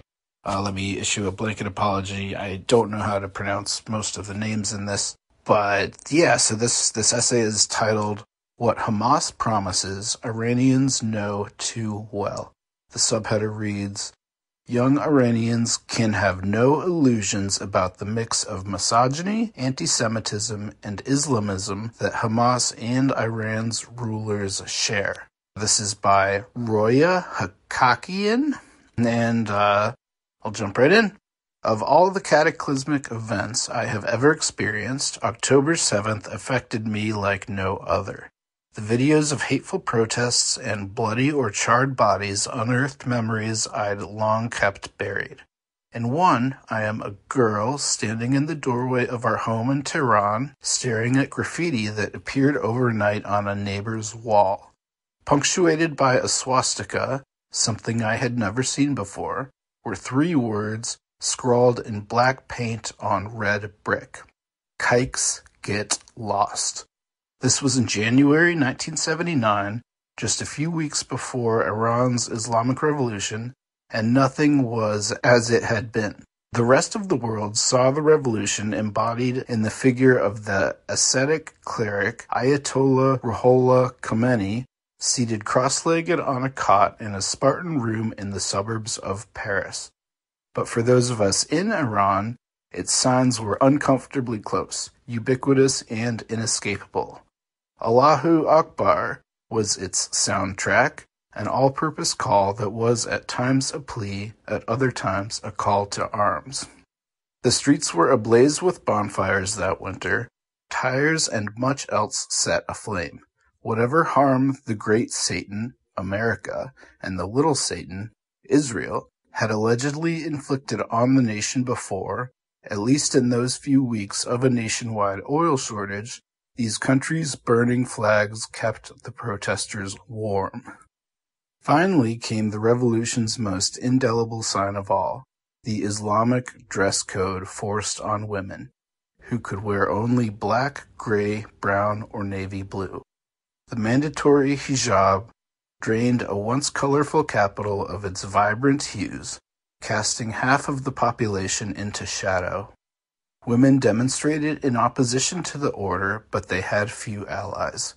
Even the secular intelligentsia banded with the Ayatollah, dismissing the protests and the blatant anti-Semitism and anti-feminist character of the new leadership as a few minor quirks upon which the Great Revolution could not afford to dwell. What brought these memories back on October 7th was a single video on social media. In it, a Hamas terrorist dragged a battered Israeli woman, the 19-year-old peace activist Naama Levy, by the hair out of a pickup truck, chanting Allahu Akbar. That ominous familiar call, as yet another woman suffered at the hands of men who bore an uncanny resemblance to their Iranian precursors. Levy's blood-soaked pants suggested that she had been assaulted, a tragedy that would bond her to women prisoners in Iran, where, in the aftermath of the 2022 Woman Life Freedom protests, many women who had been arrested for violating the Islamic morality code were raped by their captors. Experts have pontificated over whether Iran had a hand in planning the October 7th attack, but perhaps more significant is the common ideology that Tehran's rulers and Hamas share, composed of equal parts misogyny, anti-Semitism, and Islamism. Death, to them, is an aspiration rather than a destiny to forestall. and so their subjects become expendable pawns whose demise is never a loss. Sadeh Khalkhali, the Islamic Republic's Sharia judge from the early revolutionary era, was once asked how he had so swiftly issued orders to execute so many political prisoners. He breezily replied that either the prisoners were guilty, in which case they had received their due punishment, or they were innocent, in which case he had simply hastened their ascent to paradise. Both Hamas and the Iranian regime are at war with the West and, as such, with all the laws devised in the West, including the laws of war. The most brutal of the Islamic Republic's anti-riot thugs do not come to the scene of demonstrations dressed in the uniforms of the police or the Revolutionary Guard Corps. They come as what the protesters call civilian dressers, just as Hamas terrorists have done throughout this war to blend in with the public.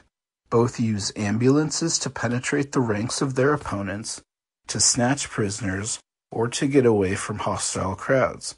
They share not a secret manual, but a playbook of the lawless, in which nothing is forbidden if it advances the cause of the righteous, among whom Tehran and Hamas count themselves.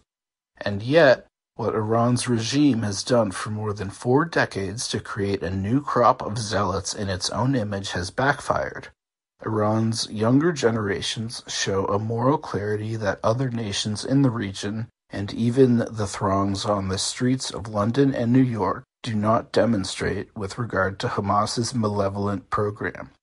If Iranians have always been distinct from their predominantly Arab neighbors by virtue of race, religion, and language, now they are distinct in a new way. They are the only people in the region among whom such a large number reject the call for Israel's destruction. Even a host of one of Iran's official television broadcasts had to make this admission last week. Quote, "The people of Iran have been the greatest supporters of the Zionist regime in the world, and by a large margin," unquote. Diasporic Iranians have been marching alongside supporters of Israel throughout Europe, the United States, and Canada, and a few have been physically attacked while doing so. In Iran, students refuse to stomp on the flags of the United States and Israel that have been painted on the ground at the entrances of their schools. When a Palestinian flag was raised at a soccer stadium in Tehran last month, the spectators began chanting profanities to express their indignation. Iranians began distancing themselves from the regime's propaganda nearly 2 decades ago, when the revolution's fever had cooled and its promises remained undelivered. The distance only grew as the regime invested more and more in proxy groups throughout the region. The crowds at the annual Quds Day rallies began to thin, and protesters at various demonstrations chanted, "Neither Gaza nor Lebanon. I sacrifice my life for Iran." The significance of this shift in attitude among Iranians transcends Iran. If Ukrainians' fight against Russia is about the future of democracy in Europe, then the struggle of Iranians against their regime is about the future of the Middle East without radicalism. For 44 years, Iran has been the region's political laboratory for Islamist governance. The country gave theocracy a try, and it failed. A country with immense promise only 50 years ago is now a menace to people within its borders and beyond them. The narrative that the regime has peddled about itself, a religious utopia fighting for the well-being of downtrodden Muslims, has no currency among its own subjects. What Iranians have learned the hard way is what others around the world who dream of living under an Islamist state have yet to discover. One of the most poignant moments of Iran's 2022 protests came when a Palestinian woman named Rasha, moved by the uprising, recorded a statement saying that, Demonstrations had made her see through the lies she had been told since childhood about Iran's regime. Quote, I now see that a government that kills its own people, oppresses its own people, cannot help liberate my people, cannot help liberate me, unquote. In 1978, Iranians euphorically followed a Shia cleric in pursuit of what they thought was a noble cause and staged a popular resistance that was to deliver greater freedom and democracy to them. But he quickly led them into war, chaos, global isolation, and economic ruin. This is the dark legacy of Hamas's chief patron. Those who have embraced Hamas have yet to know this truth, that their heroes are not liberators, but brutal tyrants detested by their people. That brings it to a close, and I hope you all have a great day. Thanks for listening, and back to you, David. All right. Thank you, Seth. Yeah, that is interesting. And how do you segue from that? Or how did we segue into it? I don't even know. But I have a way out, or a way to continue. But here's the interesting thing. I have an article that I set aside that I reached having read as a link in another social media post entirely. And I cannot remember the immediate context of that first social media post, but it led me down a whole other rabbit hole that I thought was so interesting. I put aside the contents of the rabbit hole. But I think the story essentially had to do with something like what we just read about, and how, the many failures throughout history of the enemy of my enemy is my friend assumption. And it's never a good one. But just the many places that this has led people in the past, sometimes with justification, sometimes poorly justified, very frequently looked upon afterwards as a giant mistake, but for various reasons. And so here, a forgotten historical era from here in the United States. Again, I wish I remembered the chain of custody here, the chain of the provenance of how I landed on this, but it's interesting all in its own right. But I think if you try to weave together a transition from that story that Seth just shared through other ones that we've shared in the past to this one, it might make more sense. And maybe you can even help me track down the original provenance of how did I get to this. But it is in the Daily JSTOR, the JSTOR nonprofit library for the intellectually curious, though I couldn't tell you from memory what JSTOR actually stands for, but you can look it up. But that would be time poorly spent when I could be reading you Black Radicalism's complex relationship with the Japanese Empire. Not a familiar subject to me. Black intellectuals in the U.S., from W.E.B. Du Bois to Marcus Garvey, had strong and divergent opinions on Japanese empire. Interesting, and you could probably guess it's some of the reasons, but it's a complex relationship, to say the least. This is actually not a new article at all. Like I said, it was a reference and a link in some other more current context. But this by Mohammed El-Naim, written in July of 2018. Here we go. September 1905, to set the date for you and to make some sense of it. By the way, kudos to the author for making sense of this subject for a complete newbie on it in the first paragraph. September 1905. Not immediately obvious. Japan had just become the first Asian power to defeat a European empire with the conclusion of the Russo-Japanese War. Do you remember that one from history? A bit of a history buff, or I just liked history in high school. It stuck with me. What can I tell you? Russo-Japanese War, 1905. For more than a year, the Japanese Empire and Tsarist Russia had been vying for control over Korea and Manchuria. Think about it on the map, right? On September 5th, Japan forced a Russian retreat, sending shockwaves across the intellectual sphere of Black America and the colonial world. That's why.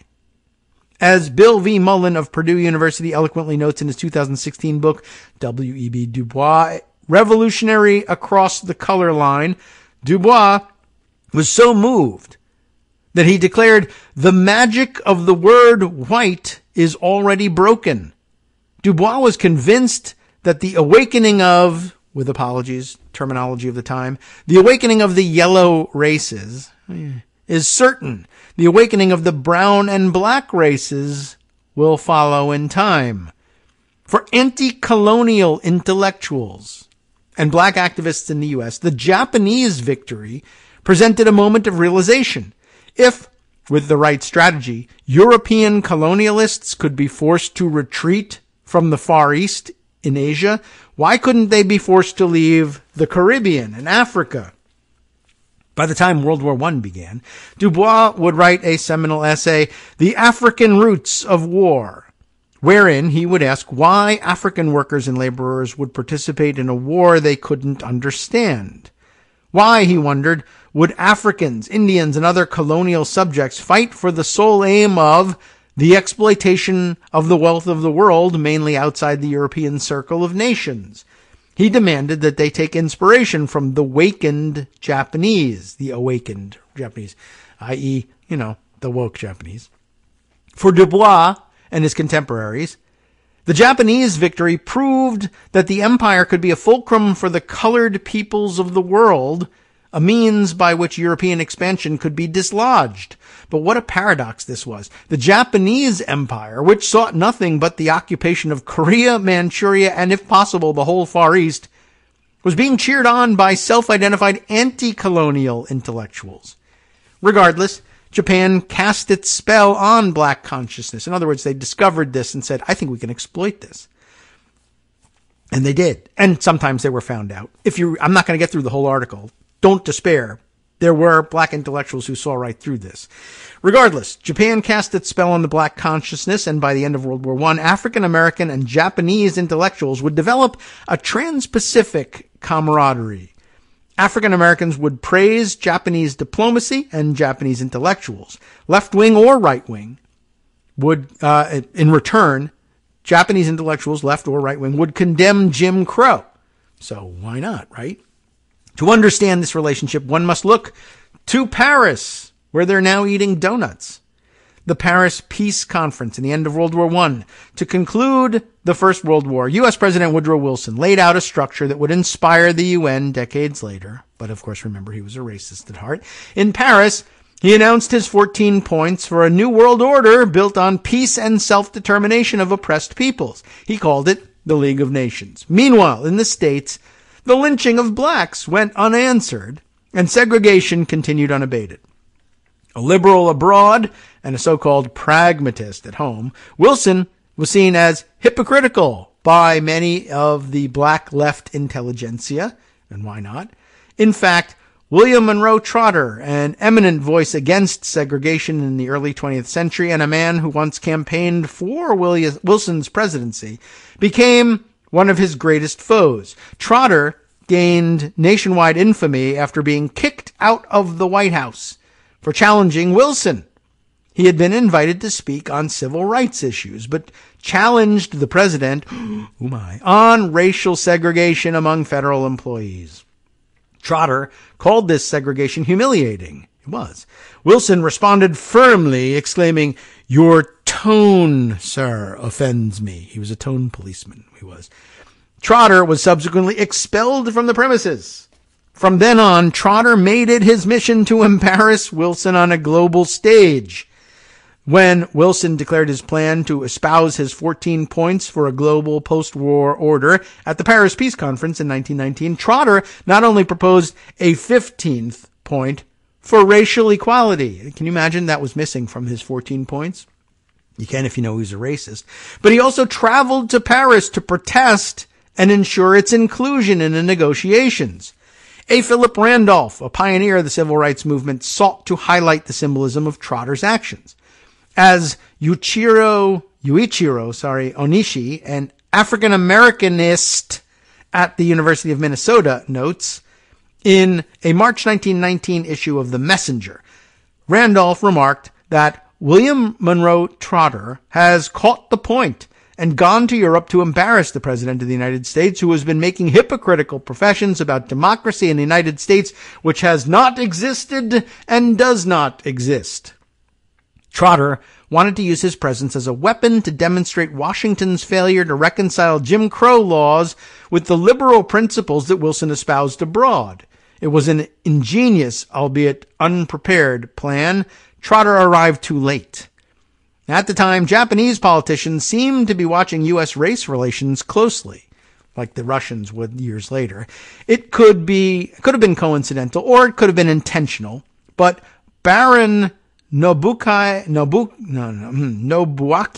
Makino, my goodness, a senior diplomat in the Japanese government and the principal delegate for the empire in Paris, proposed Japan's racial equality bill at the meeting to found the League of Nations. Japan only said that all nations were equal, but this seemingly offended Wilson and the leaders of Australia and the UK.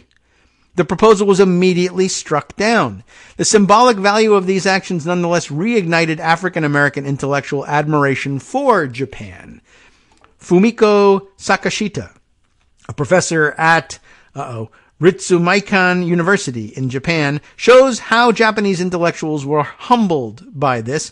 One Pan-Asian and self-described right-wing literary, Kametaro Mitsukawa, hyperbolically asked why black people exhibit the portrait of our Baron Nobuaki Makino alongside that of Liberator Abraham Lincoln on the walls of their houses. Did they? I'm not positive about that one. Time for us to get the hell out of here, though. We're way late on this. Sorry, Justice.